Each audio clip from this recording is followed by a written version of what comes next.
If I asked you to name the gambling capital of the world, you'd probably say Las Vegas. If you wanted to sound smart, you might say Macau. But if you look at the raw data, specifically the sheer square footage of gaming space, the title doesn't belong to the Nevada desert or the coast of China. It belongs to a dusty patch of farmland in Thackerville, Oklahoma. Population 400. This is the WinStar World Casino. It is the largest casino on planet Earth. It is bigger than the Venetian, bigger than the Bellagio, and bigger than the MGM Grand. It has 9 distinct plazas, over 10,000 electronic games, and a gaming floor that stretches for over a mile.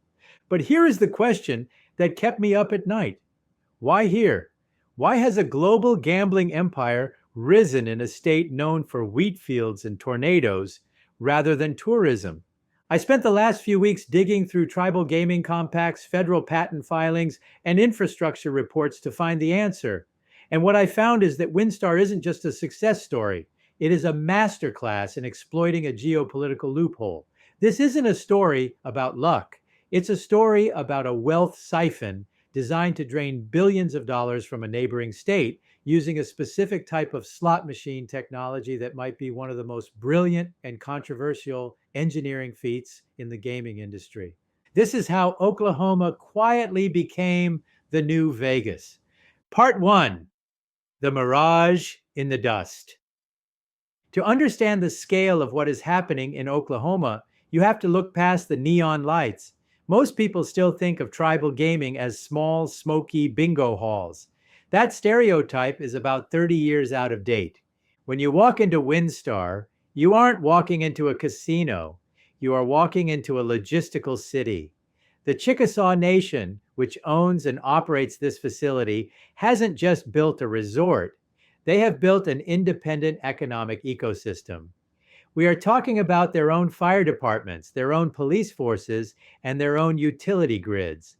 In their 2023 fiscal reports, the numbers are staggering.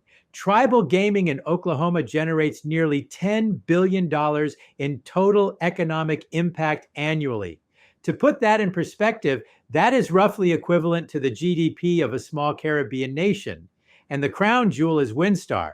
But unlike Vegas, which was built on the idea of destination tourism, flying people in from New York, London, and Tokyo, WinStar was built on a model of interception.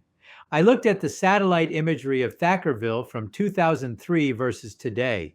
In 2003, it was dirt. Today, it's a sprawling complex of hotels, golf courses, and arenas. But the most telling detail isn't the buildings, it's the parking lot. If you walk the WinStar parking lot on a Saturday night, you will notice something peculiar. I counted. And based on my sample, over 90% of the license plates aren't from Oklahoma. They are from Texas. And that brings us to the real business model. Part 2, the Texas trap. There is a saying in the real estate world, location, location, location. But for WinStar, the strategy is more specific. Border, border, border. If you look at a map, WinStar is situated exactly 1 mile north of the Red River, which separates Oklahoma from Texas. More importantly, it is sitting directly on top of Interstate 35. This isn't an accident. This is a strategic choke point. Here is the reality that the Chickasaw Nation understood before anyone else. Dallas-Fort Worth is one of the wealthiest metropolitan areas in the United States. It has a population of nearly 8 million people, and every single one of them lives in a state, Texas, where casino gambling is strictly illegal. WinStar isn't an Oklahoma business. It is a service provider for frustrated Texans. It is effectively a tax on Texas vice. I looked into the demographics. The drive from downtown Dallas to WinStar is exactly 1 hour and 15 minutes. That is shorter than the commute many people make to work. By positioning the world's largest casino right on the borderline, the tribes have effectively annexed the disposable income of Dallas. And the money involved is astronomical.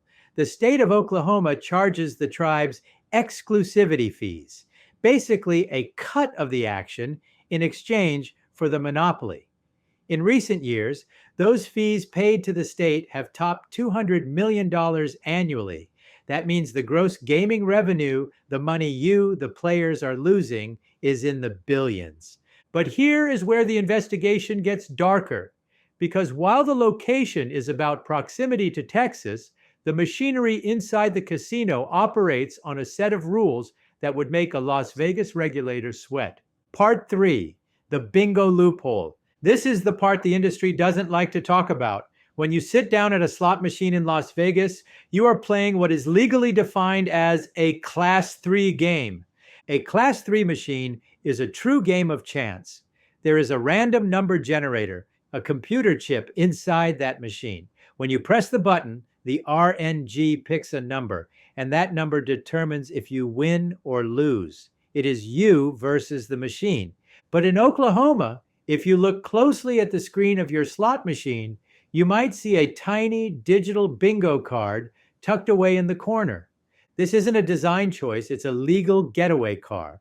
Under the Indian Gaming Regulatory Act, tribes have the inherent right to offer Class 2 gaming, which includes bingo, without needing permission from the state, but they need a compact for Class 3 Vegas-style slots. For years, to get around restrictions and leverage their sovereignty, manufacturers developed what's called electronic bingo. Here is how it works, and it's actually genius. When you spin the reels at WinStar on a Class 2 machine, you aren't actually spinning reels.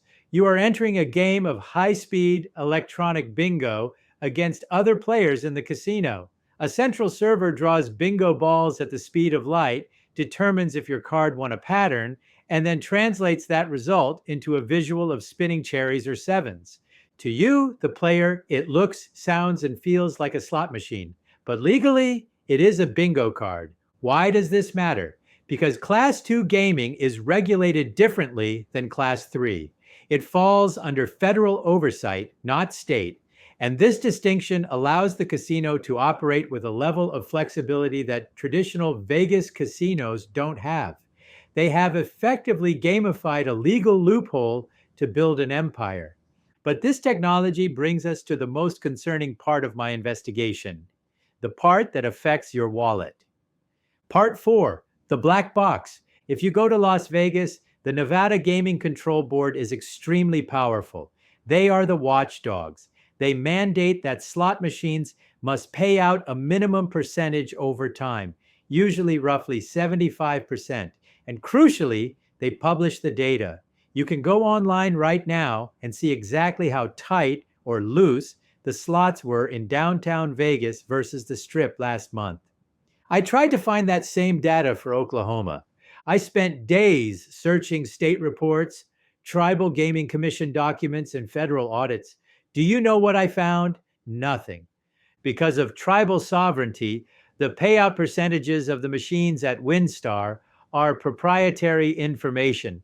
They are a trade secret.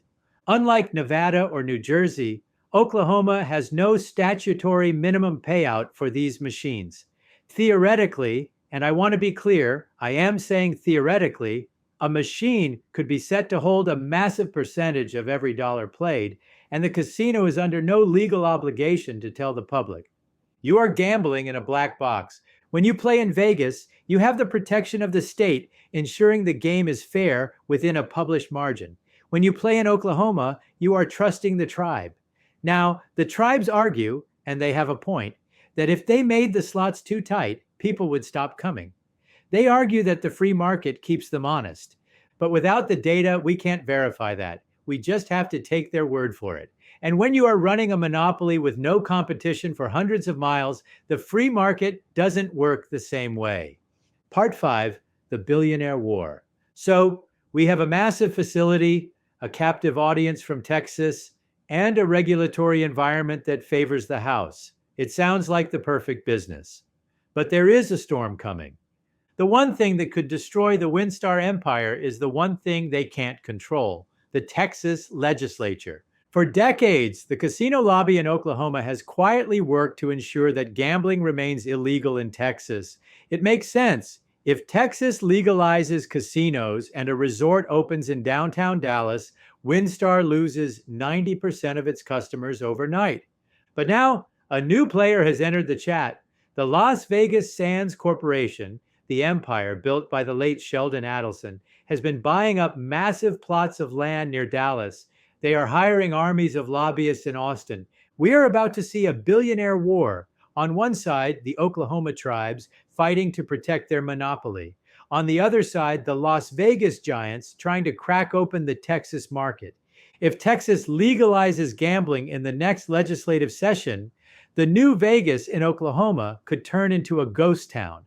The Chickasaw Nation knows this, which is why they are diversifying, investing in non-gaming businesses, and upgrading their amenities to try and lock in loyalty. But the clock is ticking. Part 6, the verdict. So is Oklahoma the new Vegas? In terms of volume, floor space, and raw handle? Yes, they have achieved the impossible. They turned a wheat field into a global powerhouse by leveraging geography and legal sovereignty. But in terms of the player experience, it is a different beast. It is a system designed to extract value from a neighboring population with less transparency than you get on the Vegas Strip.